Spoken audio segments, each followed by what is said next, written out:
Hello વિદ્યાર્થી મિત્રો, આજે આપણે અભ્યાસ કરશું પ્રકરણ નંબર 9 કિરણ પ્રકાશશાસ્ત્ર અને પ્રકાશીય ઉપકરણોનો, રે ઓપ્ટિક્સ એન્ડ ઓપ્ટિકલ ઇન્સ્ટ્રુમેન્ટ્સ. વિદ્યાર્થી મિત્રો, તમને બધાને ખ્યાલ જ હશે, ધોરણ 10 ની અંદર તમે અભ્યાસ કરીને આવ્યા છો લેન્સ અને અરીસાના સૂત્રનો. તો આ પ્રકરણની અંદર પણ આપણે તેની વાત કરવાની જ છે, તથા તમને અમુક શબ્દ જેમ કે વક્રીભવનાંક છે, પ્રતિબિંબ છે, પરાવર્તન છે વગેરેનો પણ ખ્યાલ હશે, તેને આપણે જોઈશું. આ પ્રકરણની શરૂઆત આપણે બેઝિક પાયો જે શબ્દ છે પ્રતિબિંબ. આ પ્રકરણની અંદર અવારનવાર આ શબ્દનો ઉપયોગ આવશે. અવારનવાર પ્રતિબિંબ ક્યાં પડે છે, કઈ સાઈડ પડે છે તેવો પ્રશ્ન આવશે. તો ત્યાંથી આપણે આજે શરૂઆત કરીએ. તો સૌપ્રથમ પ્રતિબિંબ એટલે શું? પ્રતિબિંબ એટલે શું થાય, કેમ પ્રતિબિંબ એટલે શું કહી શકીએ આપણે? તો જોઈએ કે પ્રતિબિંબ એટલે, ધારો કે આ કોઈ એક વસ્તુ છે, તો આ વસ્તુ ઉપરથી આવતા કિરણો જે સ્થાને ભેગા મળે છે અથવા તો જે સ્થાને ભેગા મળવાનો આભાસ થાય છે. શું કહ્યું? કે વસ્તુ પરથી આવતા કિરણો જે સ્થાને ભેગા મળે છે અથવા તો ભેગા મળવાનો આભાસ થાય છે, તે સ્થાને વસ્તુનું બાહ્ય દેખાવ, એટલે કે જે વસ્તુ છે તેવો જ દેખાવથી ધરાવતી વસ્તુ તમને જ્યાં દ્રશ્ય રચાય, કે ધારો કે આ પેન છે તો એવી જ વસ્તુ અહીંયા પેન દ્રશ્ય રચાતો હોય અથવા તો એવો દ્રશ્ય રચાય છે તેનો આભાસ થતો હોય, તો તે દ્રશ્યને તે વસ્તુનું પ્રતિબિંબ કહે છે. સમજાણું વિદ્યાર્થી મિત્રો? ફરીવાર એકવાર કહી દઈએ કે પ્રતિબિંબ એટલે શું? કે જે વસ્તુ ઉપરથી, એટલે કે વસ્તુ ઉપરથી આવતા કિરણો જે સ્થાને ભેગા મળે છે અથવા તો ભેગા મળવાનો આભાસ થાય છે, તે સ્થાને વસ્તુ જેવો બાહ્ય દેખાવ ધરાવતી વસ્તુ અથવા તો તેનો વસ્તુનો આભાસ થાય, તે દ્રશ્યને તે વસ્તુનું પ્રતિબિંબ કહે છે. ખૂબ જ સરળ વ્યાખ્યા છે વિદ્યાર્થી મિત્રો. તો આપણે એમ કહીએ કે અરીસો એટલે શું હશે? પ્રતિબિંબ વિશે આપણને ખ્યાલ આવી ગયો. પ્રતિબિંબ કોને કહેવાય? કે વસ્તુ ઉપરથી આવતા કિરણો જ્યાં ભેગા મળતા હોય, જ્યાં તે દ્રશ્ય રચાય તેને વસ્તુનું પ્રતિબિંબ કહે છે. તો અરીસો એટલે શું? તો અરીસો એટલે બીજું કંઈ નહીં કે જે પ્રકાશીય રચનામાં પ્રતિબિંબ પરાવર્તન દ્વારા મળે. કેના દ્વારા મળે? પરાવર્તન. જે પ્રકાશીય રચનામાં પ્રતિબિંબ પરાવર્તન દ્વારા મળે તે રચનાને શું કહે છે? અરીસો કહે છે. મારી પાસે એક સમતલ અરીસો છે જે તમને હું બતાવીશું. આ સમતલ અરીસો છે જેની અંદર તમે જોઈ શકશો કે પ્રતિબિંબ ક્લિયર અને કટ દેખાતું હશે. તો આવા પ્રકારના અરીસા છે. આપણે અભ્યાસક્રમની અંદર બે પ્રકાર છે અરીસાના. બે અરીસાના પ્રકાર લખ્યા છે, ગોલીય અને બીજો છે પરવલયિક. આપણે અભ્યાસક્રમની અંદર માત્ર ને માત્ર ગોલીય અરીસાની જ ચર્ચા કરવાની છે. હવે અરીસાનો આપણને ખ્યાલ આવી ગયો, તો સાથે સાથે લેન્સ વિશે પણ જાણી લઈએ. તો અરીસા અને લેન્સમાં એક માઇનોર ડિફરન્સ છે. એક જ તે વ્યાખ્યાની અંદર નાનો એવો ફેરફાર. સાદી વ્યાખ્યા છે. જે પ્રકાશીય રચનામાં અરીસામાં શું આવે? પરાવર્તન. પણ લેન્સની અંદર શું આવે? વક્રીભવન. જે પ્રકાશીય રચનામાં પ્રતિબિંબ વક્રીભવન દ્વારા મળે છે તે રચનાને લેન્સ કહે છે. લેન્સનું ગુજરાતી નામ, લેન્સ કેવો શબ્દ છે? ઇંગ્લિશ વર્ડ છે. તેનું ગુજરાતી નામ શું છે? દગકાચ. શું કહેવાય ને? દગકાચ. ખૂબ જ સરળ છે વિદ્યાર્થી મિત્રો. હવે આપણે જોઈએ પરાવર્તનના નિયમો. આનાથી આપણને ખ્યાલ જ છે, આપણે અગાઉના ધોરણમાં આનો અભ્યાસ આપણે કરી ચૂક્યા જ છીએ. તો પરાવર્તનના નિયમો કેવા છે? તો પરાવર્તન નિયમ ખૂબ જ સરળ છે. ફટાફટ આપણે જોઈ લઈએ કે અહીંયા તમે જોઈ શકશો A અને B એક દર્શાવ્યો છે. શું છે? એક પ્રકારનો સમતલ અરીસો છે. શું છે? સમતલ અરીસો. જેમ કે આ મારી પાસે છે તેમ આ એક સમતલ અરીસો છે. આ અરીસા ઉપર હું એક પ્રકાશનું કિરણ આપાત કરું છું. આનું નામ હું આપી દઉં PM. કિરણ હું શું કરું છું? આપાત કરું છું. એટલે એ કિરણને શું કહેવાય? આપાત કિરણ કહે છે. અને જ્યાં M બિંદુએ કિરણ આપાત થશે તે બિંદુને આપાત બિંદુ કહે છે. અહીંયા કિરણ આપાત થશે. આપાત થવાની સાથે જ તે શું થશે? પરાવર્તન પામશે. પરાવર્તન પામે એ કિરણને શું કહે છે? પરાવર્તિત કિરણ કહે છે. તો આપણે આનું નામ આપી દઈએ Q. તો MQ શું છે? પરાવર્તન કિરણ છે. પરાવર્તિત કિરણ આપણે એને કહી શકીએ છીએ. ખાસ કરીને યાદ રાખવાનું છે, આ શું છે? આપાત બિંદુ છે. જ્યાં કિરણને આપાત કરવામાં આવે છે તે બિંદુને શું કહે છે? આપાત બિંદુ કહે છે. તો આની વાત કરીએ તો આ શું કહેવા માંગે છે કે જે બાજુ આપાત કોણ રચાય છે એવી રીતના ત્યાં શું રચાય છે, પરાવર્તક કિરણ. આપાત કિરણ રચાય એવી રીતના અહીંયા પરાવર્તિત કિરણ રચાય. તો પરાવર્તક સપાટી સાથે દોરેલ લંબ અને એની સાથે બનાવેલ કોણને આપાત કોણ કહે છે.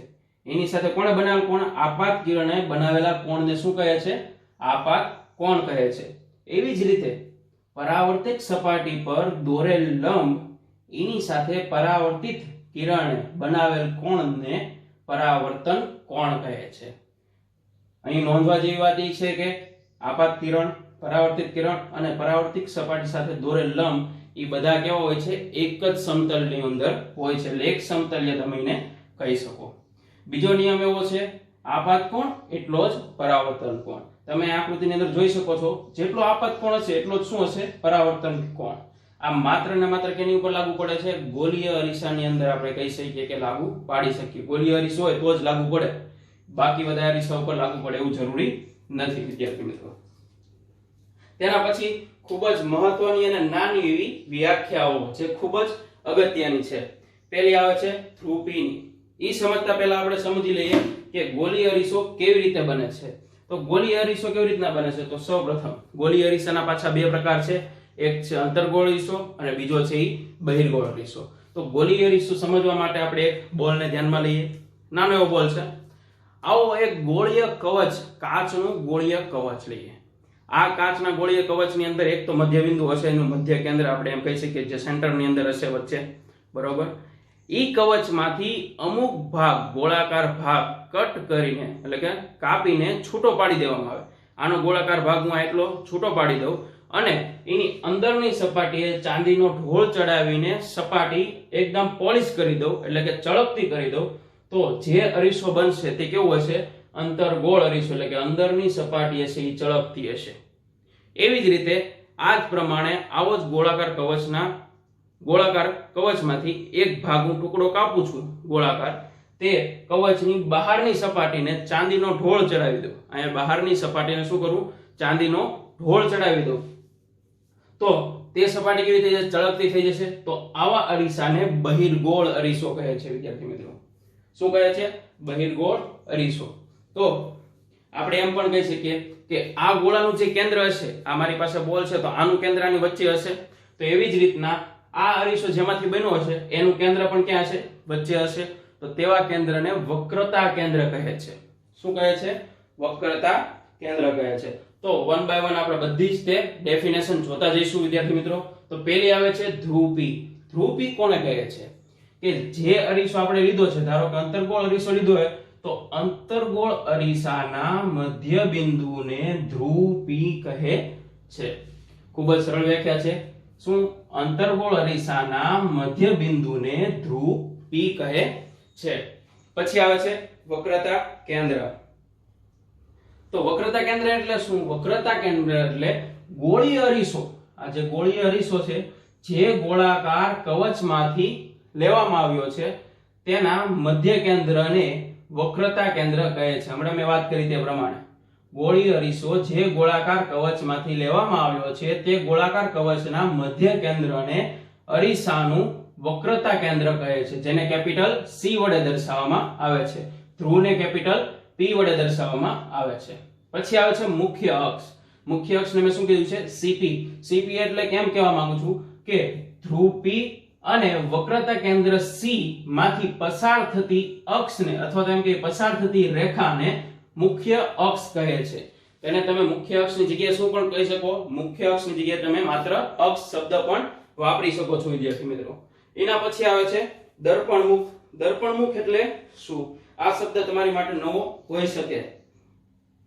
તો દર્પણમુખ એટલે બીજું કશું જ નહીં, જે અરીસો લેવામાં આવે છે, આપણે કેટલો અરીસો લીધો, આ ગોળાકાર કવચમાંથી આટલો ભાગ લીધો Q થી Q ડેશ સુધીનો. તો Q થી Q ડેશ સુધી એક લાઈન દોરી એટલે કે આપણે કહીએ કે અરીસાનો વ્યાસ, જે અરીસાનો વ્યાસ દર્શાવે છે તે અરીસાના વ્યાસને શું કહે છે, અરીસાનું દર્પણમુખ કહે છે. તેની પર્ટિક્યુલર આપણે વ્યાખ્યા કેવી હોય તો અરીસાની ગોળાકાર ધારના વ્યાસને અરીસાનું દર્પણમુખ કહે છે. તેના પછી આપણે વિદ્યાર્થી મિત્રો જોવાના છીએ પેરેક્સિયલ કિરણો. તો પેરેક્સિયલ કિરણો એટલે શું, આ શબ્દ પણ તમારી માટે નવો હોઈ શકે. જો પેરેક્સિયલ કિરણો એટલે ધ્રુવપી જે છે આ ધ્રુવપીની ખૂબ જ નજીકના કિરણો. હું એવું નથી કહેતો કે સમાંતર કિરણો, વક્રતા કેન્દ્ર અથવા તો એમ કહીએ કે મધ્ય અક્ષને સમાંતર કિરણો, એવું નથી કહેતો. ધ્રુવપીને ખૂબ જ નજીકના કિરણો જે તેની મુખ્ય અક્ષ સાથે, આ શું છે? મુખ્ય અક્ષ. મુખ્ય અક્ષ સાથે ખૂબ જ નાના ખૂણા બનાવતા હોય તેવા કિરણોને શું કહે છે? પેરેક્સિયલ કિરણો. તમે આ બધા કિરણોને પણ પેરેક્સિયલ કિરણો કહી શકો છો. કારણ શું? કારણ કે આ આકૃતિને મેં મેગ્નિફાય કરી છે. કિરણો તો ઘણા બધા હોય પણ સમજવા માટે આપણે થોડી ઝૂમ કરેલી છે. પછી આપણે વાત કરીએ મુખ્ય કેન્દ્ર. તો મુખ્ય કેન્દ્ર એટલે શું? તો મુખ્ય કેન્દ્રની પર્ટિક્યુલર અંતર્ગોળ અરીસા માટે અને બહિર્ગોળ અરીસા માટે બંને માટે વ્યાખ્યાઓ અલગ અલગ છે વિદ્યાર્થી મિત્રો. તો પહેલી વ્યાખ્યા જોઈએ કે અંતર્ગોળ અરીસા માટે આપણે વાત કરીએ તો અંતર્ગોળ અરીસા માટે મુખ્ય અક્ષને સમાંતર કિરણો પરાવર્તન પામી. શું કહેવા માંગે છે કે અંતર્ગોળ અરીસાની વાત કરીએ તો અંતર્ગોળ અરીસા માટે મુખ્ય અક્ષને સમાંતર કિરણો, શું કિરણો? સમાંતર કિરણો પરાવર્તન પામી. અહીંયાથી શું થશે? આનું પરાવર્તન થશે, અહીંયાથી આનું પરાવર્તન થશે, આનું પરાવર્તન થશે. પરાવર્તન પામી મુખ્ય અક્ષના જે કેન્દ્રએ કેન્દ્રિત થતા હોય, મુખ્ય અક્ષના જે બિંદુએ કેન્દ્રિત થતા હોય તે બિંદુને શું કહે છે? મુખ્ય કેન્દ્ર કહે છે. આ વાત થઈ અંતર્ગોળ અરીસાની. જ્યારે બહિર્ગોળ અરીસા માટે વાત કરીએ ત્યારે કે મુખ્ય અક્ષને સમાંતર કિરણો જ્યારે આપાત કરવામાં આવે તો આપાત કરીને તેનું પરાવર્તન થશે. ઈ પરાવર્તન પામી આપણને જે બિંદુએથી અપકેન્દ્રિત થતા હોય, કેવા થતા હોય? અપકેન્દ્રિત થતા હોય તે બિંદુને બહિર્ગોળ અરીસાનું મુખ્ય કેન્દ્ર કહે છે.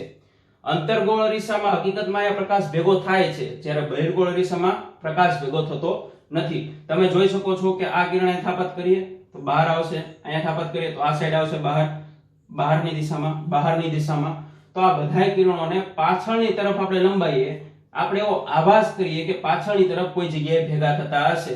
તો આ ભેગા થતા જ્યાં ભેગા થાય છે તેને શું કહે છે? મુખ્ય કેન્દ્ર. કેનું? બહિર્ગોળ અરીસાનું. તો બહિર્ગોળ અરીસાનું મુખ્ય કેન્દ્ર કેવું છે? આભાસી પ્રકારનું છે. જ્યારે અંતર્ગોળ અરીસો છે તેનું મુખ્ય કેન્દ્ર કેવું છે? કેવા પ્રકારનું છે? વાસ્તવિક પ્રકારનું છે.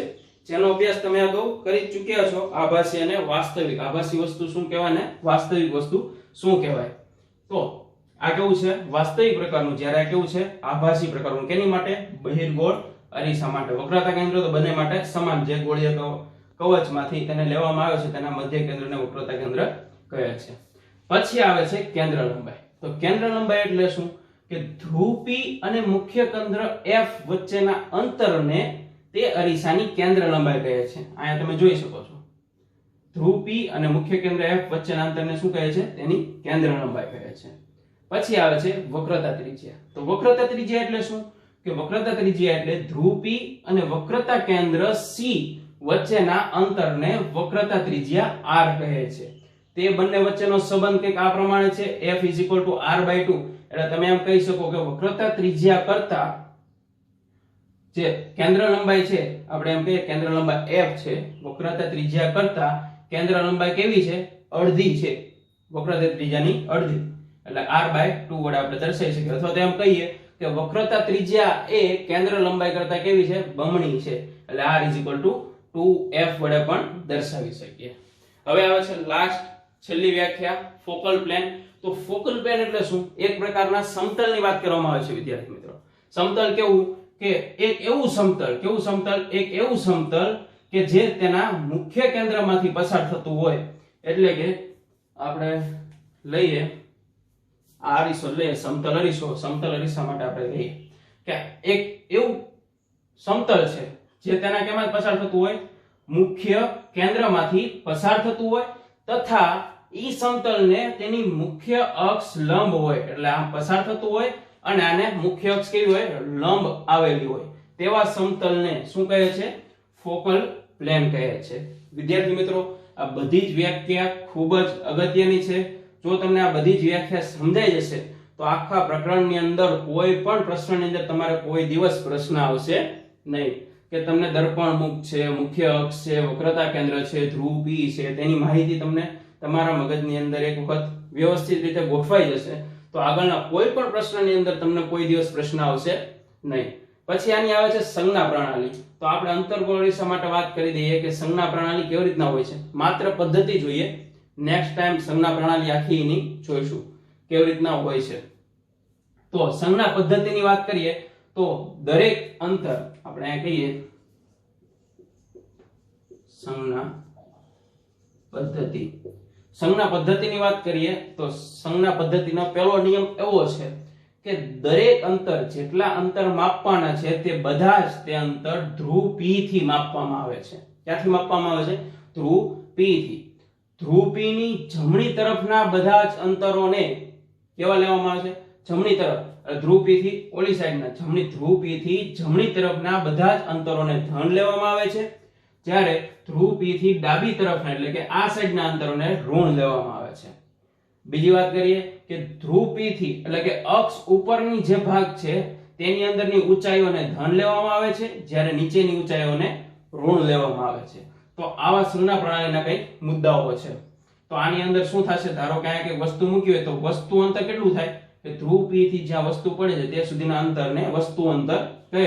તો એ વસ્તુ અંતરને કેવું લેવું પડશે? ઋણ લેવું પડશે. એનું જે પ્રતિબિંબ મળે એ જે પ્રકારનો મળતો એ પ્રમાણે આપણે આગળ જોઈશું. સંજ્ઞા પ્રણાલીની ચર્ચા નેક્સ્ટ લેક્ચરની અંદર આપણે જરૂર કરીશું, કેમ કે તમારા પ્રેક્ટિકલની અંદર તમે જોશો તમારી પ્રેક્ટિકલ બુકની અંદર તો લગભગ 4 થી 5 પ્રેક્ટિકલ જે લેન્સ અને અરીસા ઉપરના છે. એટલે આપણે સંજ્ઞા પ્રણાલીનો પૂરેપૂરો અભ્યાસ કરીશું. અરીસો પૂરો થાય પછી આ પ્રકરણની અંદર આવે છે લેન્સ, તેની પણ આપણે આગળ ચર્ચા કરીશું.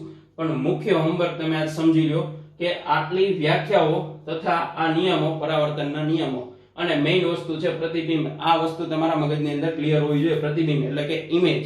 આપણને ખ્યાલ જ છે, આપણે સવારમાં જાગીને નાઈ ધોઈને આપણું મોઢું આપણે અરીસામાં જોતા જોઈએ છે, એટલે આપણું પ્રતિબિંબ અરીસાની અંદર રચાતું જ હોય. તેવો આપણને બેઝિક ખ્યાલ તો હોય જ છે. અત્યારે ટેકનિકલની દુનિયામાં જોઈએ તો ઘણા બધા એવા કેમેરાઓ આવી ગયા છે જેની આપણે ચર્ચા આગળના પ્રકરણની અંદર, આ જ પ્રકરણની અંદર આગળ કરીશું. તો વિદ્યાર્થી મિત્રો, તમને મારો વિડીયો ગમ્યો હોય તો લાઈક, શેર અને સબસ્ક્રાઇબ જરૂર કરજો. અને કોઈ પણ પ્રકારનો પ્રશ્ન જણાય તો મને ડાઉટ સેશન અથવા તો કોમેન્ટ સેશનની અંદર મને કોમેન્ટ કરી શકો છો. મારા મેલ આઈડી ઉપર જઈને મને મેલ દ્વારા પણ જણાવી શકો છો. હું ચોક્કસપણે તમારો જવાબ ટૂંક સમયની અંદર તમને પહોંચાડી દઈશ. ખૂબ ખૂબ આભાર. ધન્યવાદ.